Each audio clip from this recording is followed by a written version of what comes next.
तो यहाँ पर मोलर कंडक्टिविटी क्या है कि conductivity of such a solution which has concentration 1 molar, कैसे इसको डिनोट करते हैं, लैम्डा और स्मॉल m सबस्क्रिप्ट के फॉर्म में।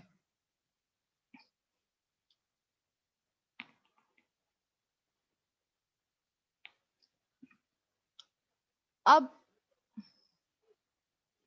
कैसे करेंगे इसकी कंडक्टिविटी मोलर कंडक्टिविटी निकालने के लिए कि अगर मान लीजिए कि किसी भी सॉल्यूशन की कंडक्टिविटी है कप्पा, तो 1 मोलर उसका कॉन्सेंट्रेशन से आप उसको डिवाइड कर दो, जो भी उसका कॉन्सेंट्रेशन होगा तो आपका क्या निकल आएगा, उसकी कंडक्टिविटी, मोलर कंडक्टिविटी निकल आएगी। एक एग्जांपल के तौर पे यहाँ पर मैं ये बताऊं कि अगर मान लीजिए कि मैंने 10 पेन्स खरीदी हैं और ये 10 पेन का प्राइस आ रहा है 72 रुपीज। तो एक पेन का प्राइस कितना होगा, तो मैं क्या करूंगी, 72 से डिवाइड कर दूंगी 10 को, तो कितना आ जाएगा, एक पेन का प्राइस आ जाएगा। ऐसे ये कंडक्टिविटी मैंने निकाल ली किसी भी कॉन्सेंट्रेशन के लिए, लेकिन 1 मोलर कॉन्सेंट्रेशन के लिए कंडक्टिविटी क्या होगी, तो मैं उस कॉन्सेंट्रेशन से उसको डिवाइड कर दूं, तो वो जो रेशियो आएगा वो 1 मोलर कॉन्सेंट्रेशन वाले सॉल्यूशन के लिए कंडक्टिविटी की वैल्यू देगा। तो ये कंडक्टिविटी को ही हम क्या बोल रहे हैं, लैम्डा एम। ओके, ये जो कॉन्सेंट्रेशन है इसको हम मोल पर मीटर क्यूब में प्रेजेंट करते हैं और कंडक्टिविटी की यूनिट को साइमन पर मीटर में करते हैं। तो इस तरीके से जो लैम्डा एम है यानी कि मोलर कंडक्टिविटी है, इसकी यूनिट क्या हो गई, साइमन मीटर स्क्वायर पर मोल। ठीक है, ये मोल पर मीटर क्यूब और यहाँ पर साइमन मीटर इनवर्स। तो यहाँ इनको जब सेट किया, यहाँ आ जाएगा इसका साइमन मीटर स्क्वायर पर मोल। और अगर मान लीजिए कि आप यहाँ पर मीटर को सेंटीमीटर में कन्वर्ट करते हैं या हम्म, अ, इधर मीटर इनवर्स क्यूब की जगह पर अगर आप लीटर लेते हैं या मीटर क्यूब की जगह पर अगर आप लीटर लेते हैं, तो ये जो वैल्यूज हैं ये कुछ इस तरीके से फॉर्मूला चेंज हो आ जाएगा।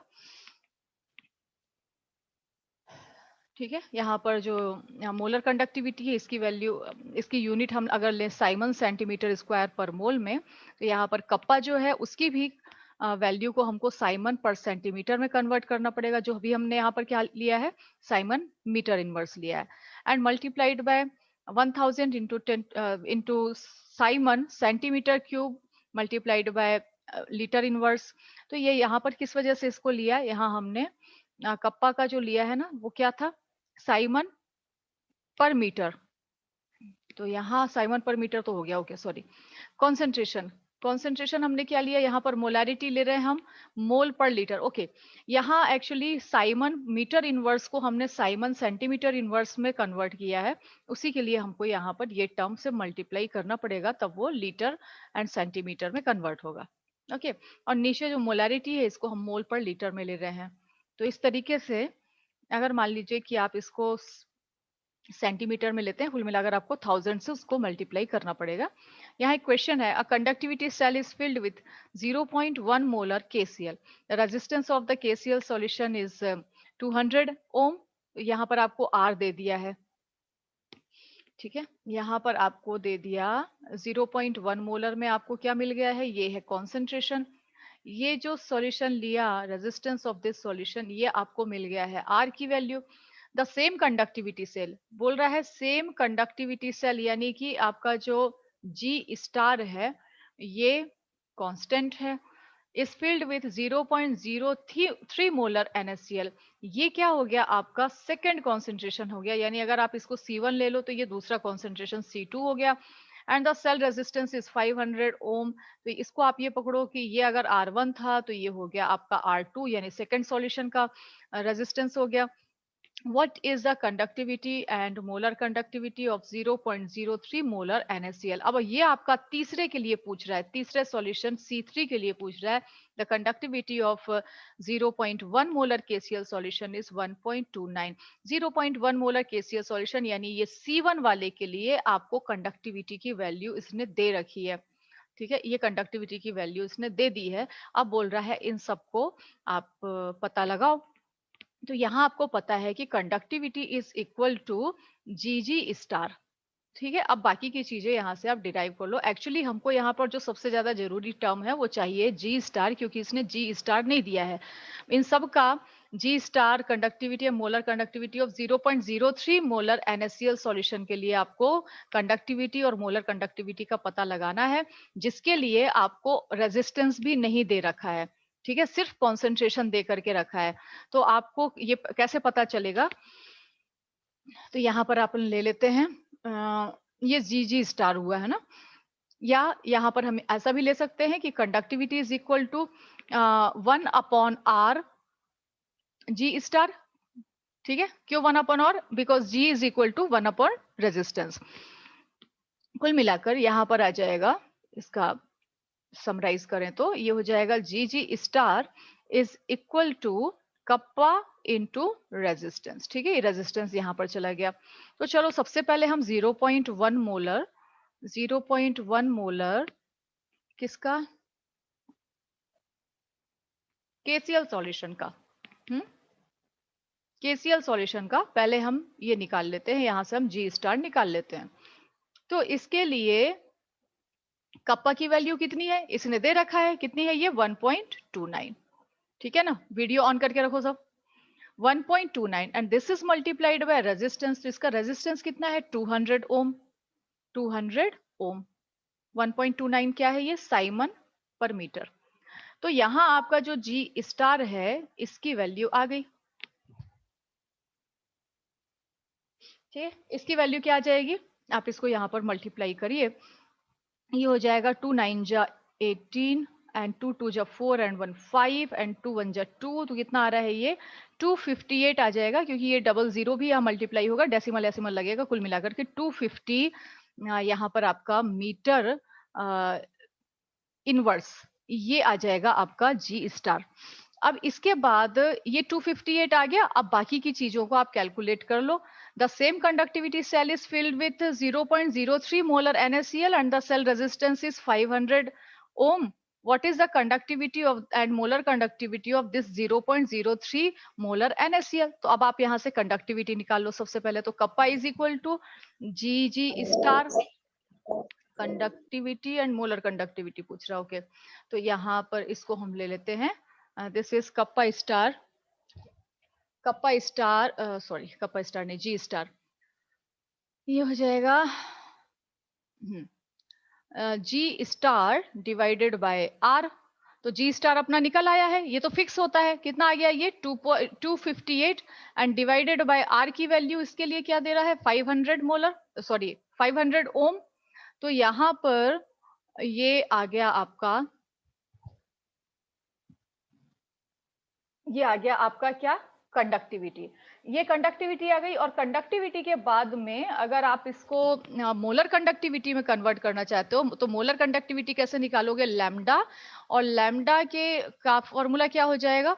दैट इज कंडक्टिविटी यानी कप्पा डिवाइडेड बाय कॉन्सेंट्रेशन। तो ये आपका आ गया कप्पा, कितना? 258 डिवाइडेड बाय 500, ये आपका कप्पा है। And now this is divided by concentration. तो यहां पर डिनोमिनेटर में मल्टीप्लाई कर दो कॉन्सेंट्रेशन को, कितना आ रहा है? 0.03 मोलर। तो इस तरीके से आपका ये आंसर आ जाएगा। चलो एक बार हम लोग यहाँ पर सॉल्यूशन भी इसका देख लें। ठीक है, ये यहाँ पर देख लो।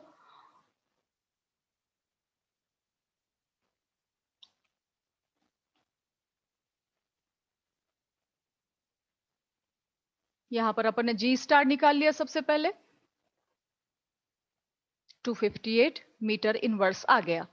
अब इस जी स्टार की मदद से दूसरे सॉल्यूशन का क्या पूछ रहा है वो हम निकाल लेंगे, कंडक्टिविटी भी निकाल लेंगे, मोलर कंडक्टिविटी भी निकाल लेंगे। कैलकुलेशन ऑफ कंडक्टिविटी, तो पहले आप ले लो क्या? Cell constant upon R, G star upon are.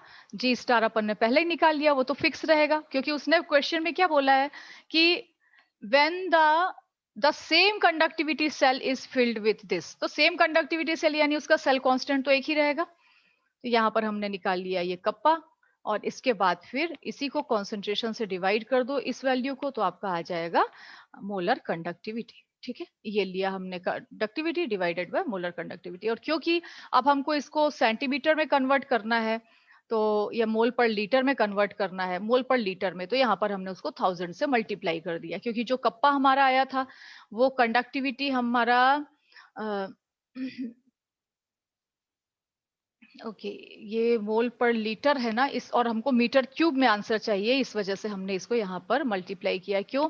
क्योंकि लीटर क्या होता है, लीटर होता है 10 टू पावर -3, तो ये यहाँ ऊपर जाएगा, हो जाएगा 1000, तो 1000 से मल्टीप्लाई करके मोल पर लीटर में हमारा आंसर आ जाएगा। ठीक है, तो ये हुआ इसका सॉल्यूशन, और इसी प्रकार के क्वेश्चन आते हैं, 3 मार्क्स के क्वेश्चन इसके बनते हैं। नाउ कम्स की कंडक्टिविटी और मोलर कंडक्टिविटी का वेरिएशन कैसे होता है कॉन्सेंट्रेशन के साथ में, कंडक्टिविटी पर क्या असर होता है और मोलर कंडक्टिविटी पर क्या असर होता है जब आप कॉन्सेंट्रेशन में वेरिएशन लाते हैं। कम कॉन्सेंट्रेशन वाला सॉल्यूशन है तो क्या कंडक्टिविटी रहेगी, मोलर कंडक्टिविटी क्या रहेगी, और कॉन्सेंट्रेशन बढ़ा दिया या घटा दिया तो क्या रहेगी। तो यहाँ पर देखो कोई सॉल्यूशन है, वहां पर जो आयंस हैं वो ही रिस्पॉन्सिबल होते हैं कंडक्टिविटी के लिए, किसी भी चीज की कंडक्टिविटी के लिए। लेकिन ये जो कंडक्टिविटी है वो क्या है कि वन जो सेल कांस्टेंट है उसका फिक्स है, यानी कि सेल कांस्टेंट अगर उसका यूनिट हो तो उस समय में जो उसका कंडक्टेंस रहेगा, जो ease of flow of current रहेगा, वही उसकी कंडक्टिविटी रहेगी। तो वहां पर जितने नंबर ऑफ आयंस होंगे उस पर ये कंडक्टिविटी डिपेंड करेगी। लेकिन मोलर कंडक्टिविटी में बात अलग हो जाती है। मोलर कंडक्टिविटी का मतलब क्या है कि जहां पर नंबर ऑफ मोल जो है वो 1 होना चाहिए। कोई ऐसा सॉल्यूशन जिसमें नंबर ऑफ मोल 1 लीटर में 1 मोल ही आयंस रहेंगे, ऐसा सॉल्यूशन को हम क्या बोलते हैं, 1 मोलर, और उसकी कंडक्टिविटी को हम मोलर कंडक्टिविटी के नाम से जानते हैं। तो यहाँ पर एक बार इसको भी सुन लो तुम लोग। Yes, listen it. Before we discuss the concentration dependence of molar conductivity, we must first understand the idea of limiting molar conductivity. This is यहाँ पर मोलर कंडक्टिविटी को समझने के पहले लिमिटिंग मोलर कंडक्टिविटी हमको समझना है। लिमिटिंग का मतलब क्या होता है, हाईएस्ट मैक्सिमम मोलर कंडक्टिविटी। मान लीजिए कोई सॉल्यूशन है, उस सॉल्यूशन की कंडक्टिविटी आप बढ़ाते जा रहे हैं, बढ़ती जा रही है, तो बढ़ते बढ़ते एक लिमिट तक जाएगी, उसके बाद नहीं बढ़ पाएगी। जो मैक्सिमम उसकी लिमिट होगी उसी को हम बोलेंगे लिमिटिंग मोलर कंडक्टिविटी। ठीक है, the conductivity of a solution as its electrolyte concentration approaches zero. Limiting molar conductivity में हम क्या बोलेंगे कि इसको हम कैसे डिफाइन कर सकते हैं कि this is the conductivity of a solution as its electrolyte concentration approaches zero. ऐसा क्यों बोल रहा है, एक्चुअली होता है क्या है कि जब हम पानी मिलाने चालू करते हैं, जब हम डाइल्यूशन चालू करते हैं ना किसी सॉल्यूशन का, तो डाइल्यूशन करने से कंडक्टिविटी, मोलर कंडक्टिविटी एक्चुअली बढ़ती है। ये जो मोलर कंडक्टिविटी जब बढ़ेगी ना, डाइल्यूशन बढ़ाने से, पानी मिलाते जाओगे ना तो मोलर कंडक्टिविटी बढ़ती जाती है। ये बढ़ते बढ़ते कितनी बढ़ेगी, अपन ये माने कि हम पानी इतना मिलाते जा रहे हैं कि उसका कॉन्सेंट्रेशन लगभग 0 की तरफ चला जा रहा है, तो उस दौरान उसकी कंडक्टिविटी बढ़ते बढ़ते कितनी बढ़ती जाएगी, वो हो जाएगी उसकी लिमिटिंग मोलर कंडक्टिविटी। समझ में आ रहा है कि नहीं आ रहा है? वीडियो सब ऑन करके बैठो।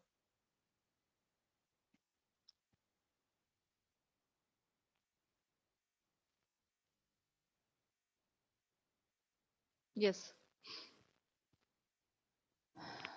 Limiting molar conductivity is given the symbol lambda m naught.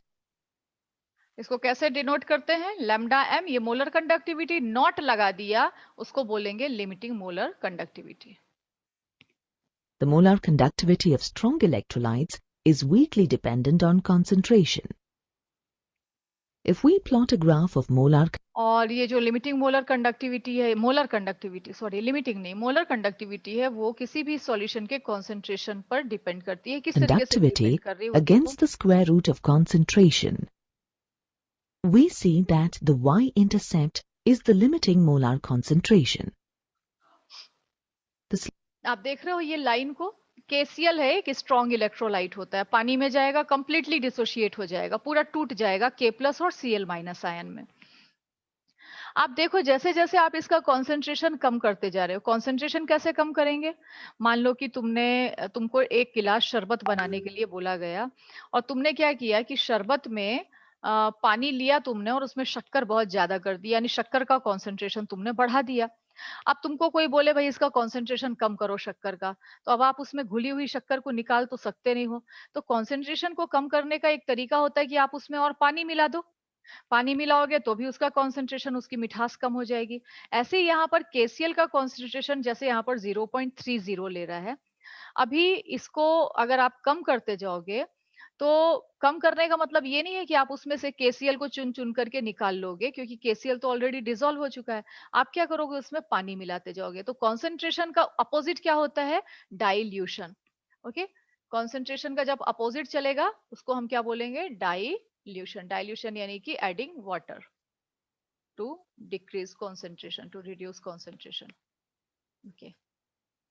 The slope of the resulting line is the Kohlrausch coefficient, which अब depends on the यहाँ specific पर solid. ये एक्चुअली कॉलरॉश नाम के साइंटिस्ट ने ये इक्वेशन दिया, इस वजह से यहाँ ये जो के लिया है इस ग्राफ के अकॉर्डिंग, ये जो इक्वेशन डिराइव हुआ, that molar conductivity is equal to limiting molar conductivity. अब ये लिमिटिंग मोलर कंडक्टिविटी क्या है? आप जरा देखो, आप केसीएल का कॉन्सेंट्रेशन कम करते जा रहे हैं डाइल्यूशन करते हुए।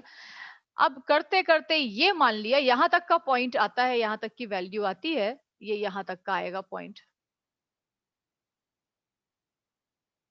ये कुछ यहाँ तक का आएगा। ठीक है ना? यहाँ जीरो कॉन्सेंट्रेशन पे तो फिर वो प्योर वाटर हो जाएगा। लेकिन अगर हम ये माने कि मान लीजिए कि आप इसको कम करते करते कहाँ लेकर के गए, बिल्कुल जीरो कॉन्सेंट्रेशन पर लेकर के चले जाओ, तो इसकी कंडक्टिविटी भी बढ़ते बढ़ते मैक्सिमम यहाँ तक बढ़ सकती है। ये जो वैल्यू है इसी को क्या बोल रहा है? Limiting molar conductivity. अब इस ग्राफ को देख करके एक इक्वेशन डिराइव होता है, वो इक्वेशन है कि molar conductivity is equal to limiting molar conductivity minus K. K क्या है? कोलरॉश कोफिशिएंट है, एंड अंडर रूट सी। ठीक है?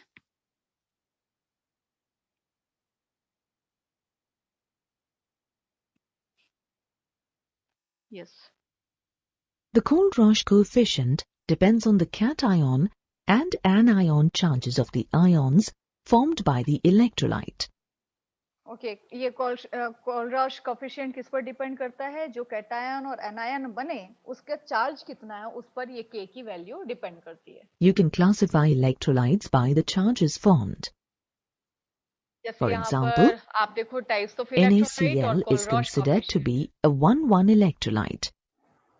Since the sodium अब जैसे ये NaCl है, ये 1,1 इलेक्ट्रोलाइट है। मतलब क्या? कि एक कैटायन और एक एनायन विथ 1+1+1 पॉजिटिव चार्ज, तो इसको किस टाइप का इलेक्ट्रोलाइट बोलेंगे? 1,1 ion is electrolyte. +1 and the chloride ion is -1.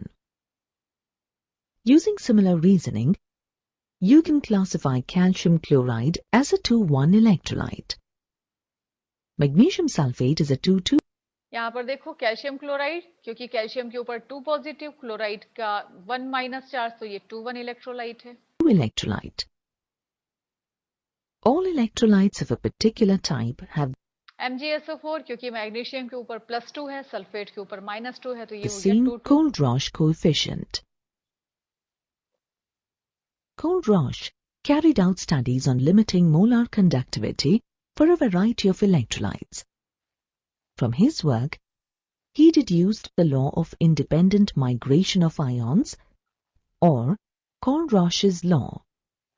इन्होंने तरह तरह के इलेक्ट्रोलाइट के ऊपर स्टडी किया कि कैसे मोलर कंडक्टिविटी या लिमिटिंग मोलर कंडक्टिविटी और कंडक्टिविटी के ऊपर इन आयंस का असर होता है, इनके कॉन्सेंट्रेशन का असर होता है।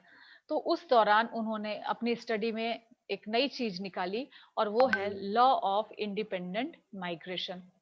इसी को कोलरॉश लॉ के नाम से भी जाना जाता है। क्या होता है ये?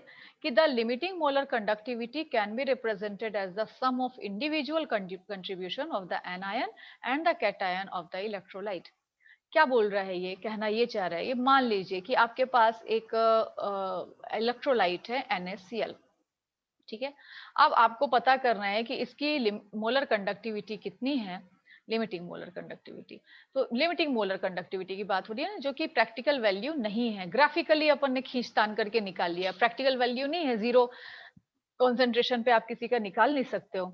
लेकिन क्योंकि ग्राफ में हमको ये यहाँ तक का लाइन मिल गया था, तो हम इसी को अगर एक्स्ट्रापोलेट करते जाएं तो ये मान सकते हैं कि चलो अपन कॉन्सेंट्रेशन और कम करते जाएंगे तो हमको कंडक्टिविटी की वैल्यू यहाँ तक की मिलेगी। इस तरीके से निकाला गया है। तो ये किसके बराबर रहेगा? इनका कहना है कि ये Na+ का molar conductivity limiting and Cl- का लिमिटिंग मोलर कंडक्टिविटी के सम के बराबर रहेगा NaCl का लिमिटिंग मोलर कंडक्टिविटी। इसको इन्होंने इंडिपेंडेंट माइग्रेशन नाम क्यों दिया? क्योंकि ये जो Na+ है ये कहीं से भी आ रहा हो, ये Na+ और ये Cl- कहीं से भी आ रहा हो, आपको इससे मतलब नहीं है। अगर आपको पता लगाना है किसी भी इलेक्ट्रोलाइट का, तो आप इन पर्टिकुलर आयंस का, चाहे वो किसी से भी आ रहे हो, कहीं से भी आ रहे हो, आप उनके आयंस को ऐड कर दीजिए और इस तरीके से आप इनकी लिमिटिंग मोलर कंडक्टिविटी वो निकाल सकते हैं। यहाँ पर हम इसको भी समझते हैं कैसे समझा रहे हैं। This law states that limiting molar conductivity can be represented as the sum of the individual contribution of the anions and cations of the electrolyte. For a salt of general form AyBz at infinite dilution, limiting molar conductivity is equal to Y times the limiting molar conductivity of cation A plus Z times the limiting molar conductivity of anion B. Try. अब यहाँ पर ये जो चीज बोल रहा है अगर मान लीजिए कोई सॉल्ट, अपन ने NaCl लिया जिसमें Y और Z की वैल्यू तो 1 है, तो हम वहां पर हमको ये करने की जरूरत नहीं पड़ी अलग से मल्टीप्लीकेशन। अगर मान लीजिए कोई दूसरा To सॉल्ट work हो, through this problem on your own before checking the answer. जैसे Calculate कि the limiting molar conductivity for sodium. अब एक एग्जांपल लो, बोल रहा है सोडियम सल्फेट की लिमिटिंग मोलर कंडक्टिविटी निकालो। आपको दोनों आयंस के डाटा दिया हुआ है, तो आप क्या निकालोगे? इसको limiting molar conductivity of Na2SO4। सबसे पहले तो आपको करेक्ट फॉर्मूला पता होना चाहिए। ये हुआ limiting molar conductivity, this is equal to 2 multiplied by, इसके लिए ये देखो वैल्यू क्या है, 2 है इलेक्ट्रो स्टोइकियोमेट्रिक कोफिशिएंट, और इसकी लिमिटिंग मोलर कंडक्टिविटी किसकी? सोडियम आयन की, Na+ की। ओके, और फिर आप ऐड कर दो सल्फेट, तो सल्फेट कितना है? 1 ही है, कुछ करने की जरूरत नहीं है। यहाँ पर ले लिया हमने लिमिटिंग मोलर कंडक्टिविटी एंड यहाँ पर ले लिया सल्फेट आयन की। ठीक है, अब आप इसको कर दीजिए, तो 2 मल्टीप्लाइड बाय इसकी कितनी दिखा रहा है? 50.1 प्लस सल्फेट की कितनी है? 160.0। तो अगर आप इसको कैलकुलेट करेंगे तो ये आ जाएगा 100 या 100.2, ये हो गया 100.2 एंड प्लस कितना हो जाएगा? 160.0। तो आप इसका सॉल्यूशन यहाँ पर निकाल सकते हो, क्या हो जाएगा? 0.2 एंड दिस इज 160 में 100 ऐड किया तो कितना हुआ? 260.2।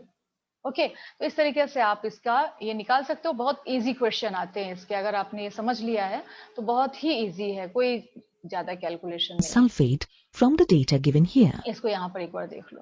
Sodium.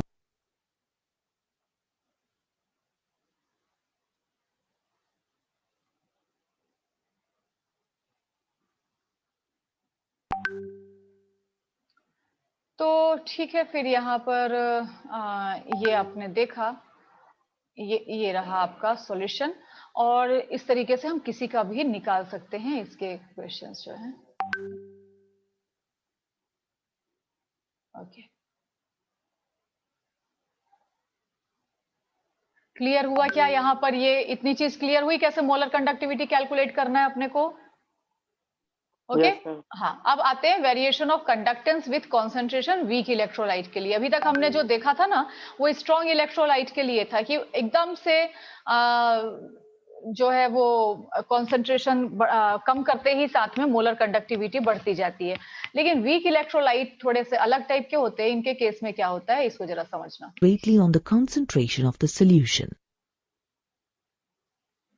This is because weak electrolytes have a low degree of dissociation as concentration increases. अब यहाँ पर जरा समझना, होता क्या है कि स्ट्रॉन्ग इलेक्ट्रोलाइट में जब आप कॉन्सेंट्रेशन कम करते हो तो कंडक्टिविटी बढ़ती है, मोलर कंडक्टिविटी, ठीक है ना। वीक इलेक्ट्रोलाइट में भी यही होता है, जब आप कॉन्सेंट्रेशन कम करेंगे ना तो उसकी मोलर कंडक्टिविटी बढ़ेगी। लेकिन दोनों के केस में रीजन अलग अलग होता है। उस केस में कौन है भाई? अनम्यूट क्यों कर रखा है शिवम ने? अगर मान लीजिए आपने स्ट्रॉन्ग इलेक्ट्रोलाइट लिया, तो स्ट्रॉन्ग इलेक्ट्रोलाइट के केस में क्या हो रहा है कि वहां पर सॉल्यूशन में पानी में जाते ही साथ में पूरे कैटायन और एनायन अलग अलग हो गए। लेकिन अगर आप वहां पर और डाइल्यूशन करते हो और ज्यादा पानी मिलाते हो, तो पानी मिलाने से इनके बीच में जगह काफी सारी बन जाएगी, इन आयंस के बीच में ये आयंस दूर दूर हो जाएंगे, तो इनका जो मोबिलिटी है वो फ्री हो जाएगी, तो फ्रीली मूव करेंगे ये। और ये जो फ्री मोबिलिटी है इसकी, ये रिस्पॉन्सिबल है किसके लिए, ये किसके लिए रिस्पॉन्सिबल है, उसकी मोलर कंडक्टिविटी बढ़ाने के लिए, मोलर कंडक्टिविटी बढ़ाने के लिए। किसकी, ये स्ट्रॉन्ग इलेक्ट्रोलाइट की बात मैं कर रही हूँ, ठीक है। लेकिन अगर आप वीक इलेक्ट्रोलाइट का केस लीजिए, तो यहाँ पर कहानी थोड़ी सी अलग रहती है। यहाँ क्या हो रहा है कि यहाँ मान लीजिए कि आपने लिया एसिटिक एसिड CH3COOH लिया, ये इतना वीक इलेक्ट्रोलाइट है कि अगर आपने इसका 1 मोल लिया है ना, तो कितना मोल डिसोशिएट होगा, समझो कि 0.0001 इतना मोल उसका डिसोशिएट होगा, बाकी सारा का सारा ऐसे ही पड़ा रहेगा, यानी डिग्री ऑफ डिसोशिएशन इसका काफी कम होता है, they have very low degree of dissociation. तो जब आप कंसंट्रेशन बढ़ाओगे तो फिर उसका डिसोसिएशन उतना ज्यादा नहीं रहेगा, और जबकि जब तक डिसोशिएट नहीं होगा, जब तक इसमें से पॉजिटिव और नेगेटिव आयन नहीं बनेंगे, तब तक कि इनका कंडक्टिविटी कहाँ से वो शो करेगा।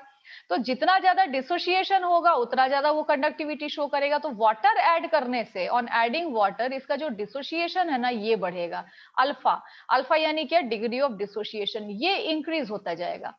और जब ये इंक्रीज होता जाएगा तो क्या होगा, मोलर कंडक्टिविटी भी बढ़ती जाएगी। तो बेटा मेरी बात समझ में आ गई क्या, स्ट्रॉन्ग इलेक्ट्रोलाइट का केस अलग है, वीक इलेक्ट्रोलाइट का केस अलग है, हालांकि दोनों में मोलर कंडक्टिविटी डाइल्यूशन के साथ बढ़ती जाती है।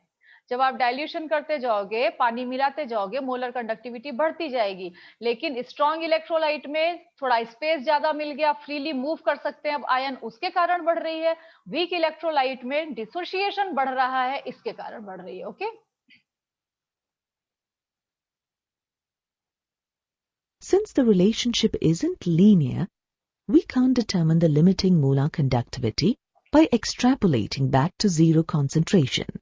अब आप पीछे याद करो, अपन ने जो ग्राफ लिया था स्ट्रॉन्ग इलेक्ट्रोलाइट के लिए, वो कुछ इस प्रकार का ग्राफ था। ये ग्राफ कुछ इस प्रकार का था, लाइक ये यहाँ पर